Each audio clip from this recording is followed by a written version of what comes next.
Hi guys, welcome to my YouTube channel.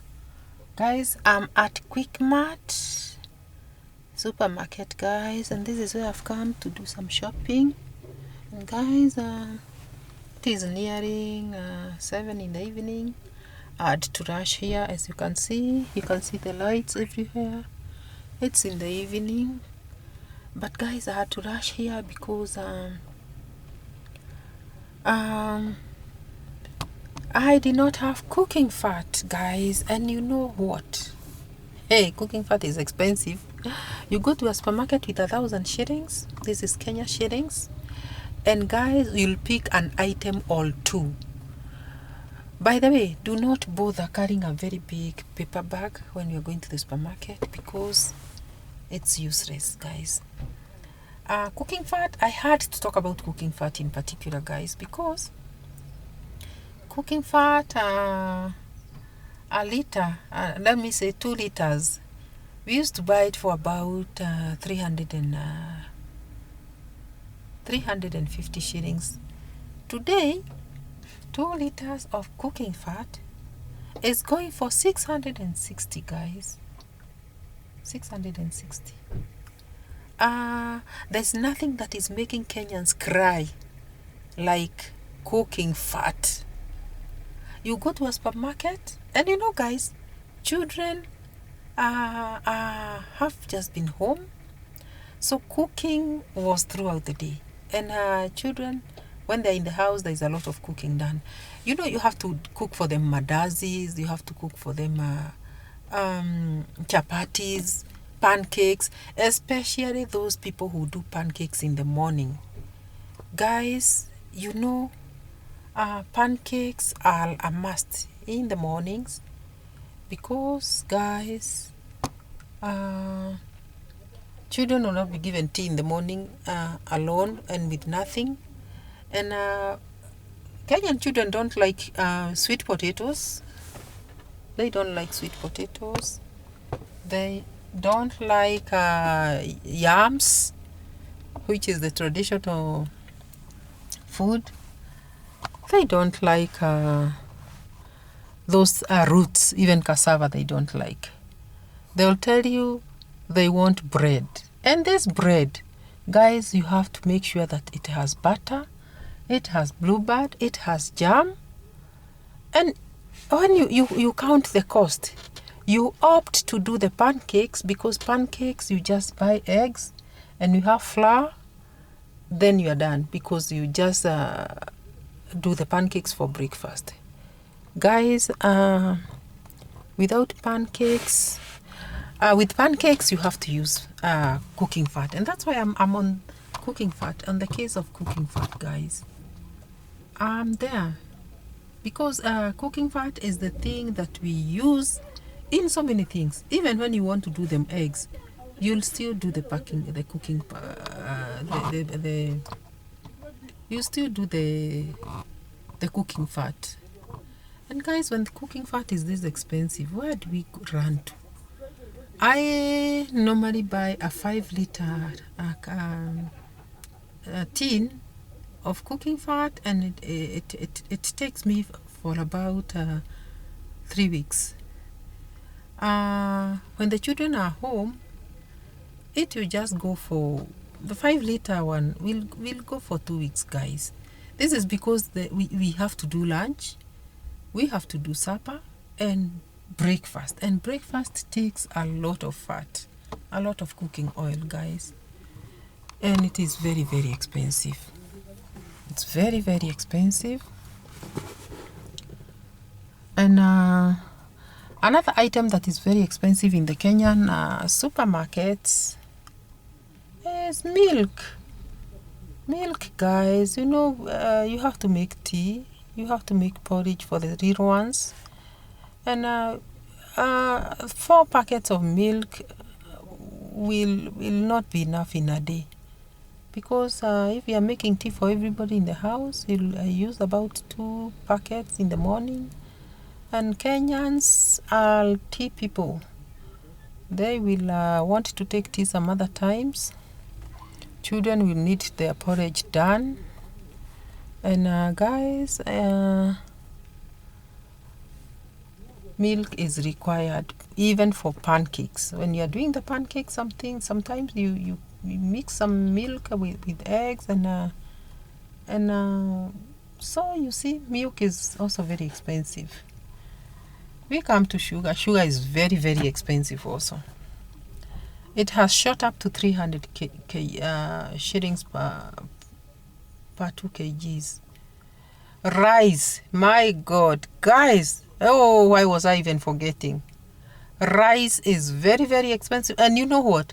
We should say, in fact, rice is the staple food for Africans, because, and especially African homes, because rice is the quick fix for homes. You have to have rice. You'll have to have rice all the time, because it is an easy meal, and it is a meal that will sustain everybody at home.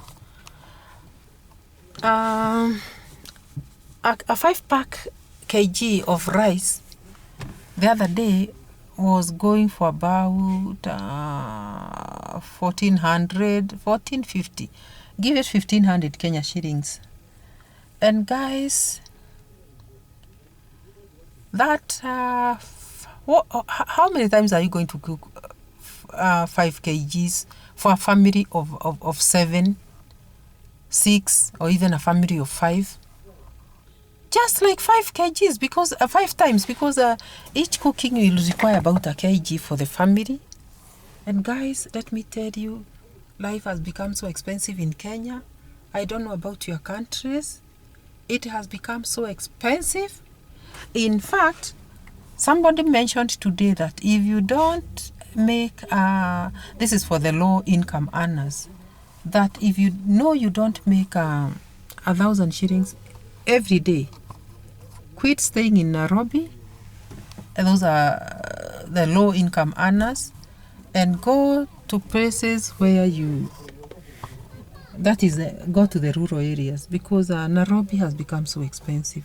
And what is 1,000 shillings? 1,000 shillings, in fact, I'm surprised he was saying that, because with 1,000 shillings, what will you do? You will do nothing with 1,000 shillings, guys. 1,000 shillings is the one I'm picking, the cooking fat only, the cooking oil only in this supermarket the minute I enter there. Quick mat. I'll not have picked bread. I'll not have picked sugar. I will go and pick rice and flour. Be it wheat flour, be it corn flour. Guys, oh, life is Nairobi.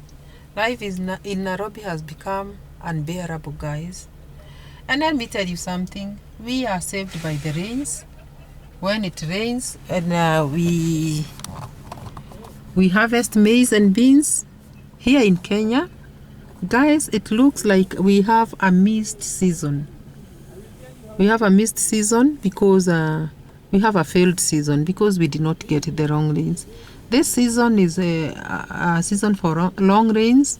They come from March to May.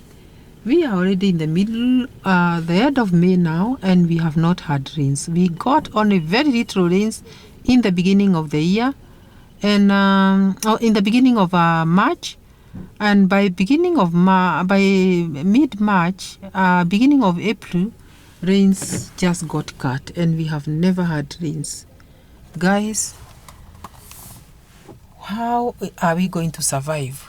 Feeding the nation in Kenya, how are we going to survive? Have we annoyed God? Because why should we even have a failed season when everything is very, very expensive? And now here we just get a failed season. Have we annoyed our Maker? It's my prayer that God will do something new, because we need God in everything. Let me tell you, like, the month of May has been very, very, very hard, very difficult for everybody, because, you know, the schools opened in May. Normally when the month that the schools are opening, business becomes very, very, very low for those that are in business, guys, because You will not go and purchase ABCD and you have to pay school fees. Guys, school fees, this was season for paying school fees. And I can tell you for sure, we have had it rough. We have had it very rough. Very, very rough. Because guys, we gave the children all the money that we had to take to school. And we were left with nothing, guys. People have to feed. School fees was paid, yes. Balance, school fees balance is still there up to now. There are people who are still clearing. And this season, this is the season since COVID that, you know, seasons, school holidays, school terms changed since COVID. This season, kids were reporting to Form 1, guys. So there are those people who are taking their children to Form 1. And you can imagine, up to this morning, I saw some students carrying buckets and mattresses, still reporting to school. And that is 3 weeks after the others reported. This is happening because some parents were not able to take their children to school in good time, to Form 1 in good time, because of lack of money. So guys, Kenya has become difficult. Things are very hard. Food is very expensive. Fuel has shot up to 155 shillings per liter, guys. Oh no, transportation is very expensive. Those who go by public means they have to pay so much for their public transport. And guys, God has to come and intervene. Not to come, no. He has to intervene from heaven. God intervened from heaven, sent your angels to this country so that they can come and rescue the situation in our country. We need you more than ever, God, because this is a difficult season. And when we eat in our houses, feed and sleep, we should remember those who do not even have a meal, because there are many people that are doing without a meal. Not many people are affording a meal, and especially 3 meals in a day. That has become luxury in Kenya, guys. Let me tell you, it has become luxury. Not many people can afford 3 meals, and even 2. Many people just take a meal in a day, and it is not a proper meal, but it has to be taken. This is the situation. It is that bad, and businesses have failed. Today, I discussed business with a friend, and they were like, oh, the last time we made money in this business, yet we are still open, still hoping that things will improve. It is because the situation has become that way. What do we do, guys, when we reach this point? We leave everything to our God, because He's the one who knows how to save our lives, to save our situation. But above all else, I keep saying, the fear of God, the fear of God. Let's fear God and leave everything to our God, because He's the one who created us and He'll not leave us. The Bible says He'll never leave us nor forsake us. So even as we go through very tough times, we know for sure that our God will not leave us, neither will He forsake us. So it's my prayer that God will remember mercy and especially give us rains and give us food to eat and clothes to wear and survival in all aspects. Thank you, guys. Please like and subscribe to my channel, Never Age TV, and hit the notification bell to be able to see the next video. Bye.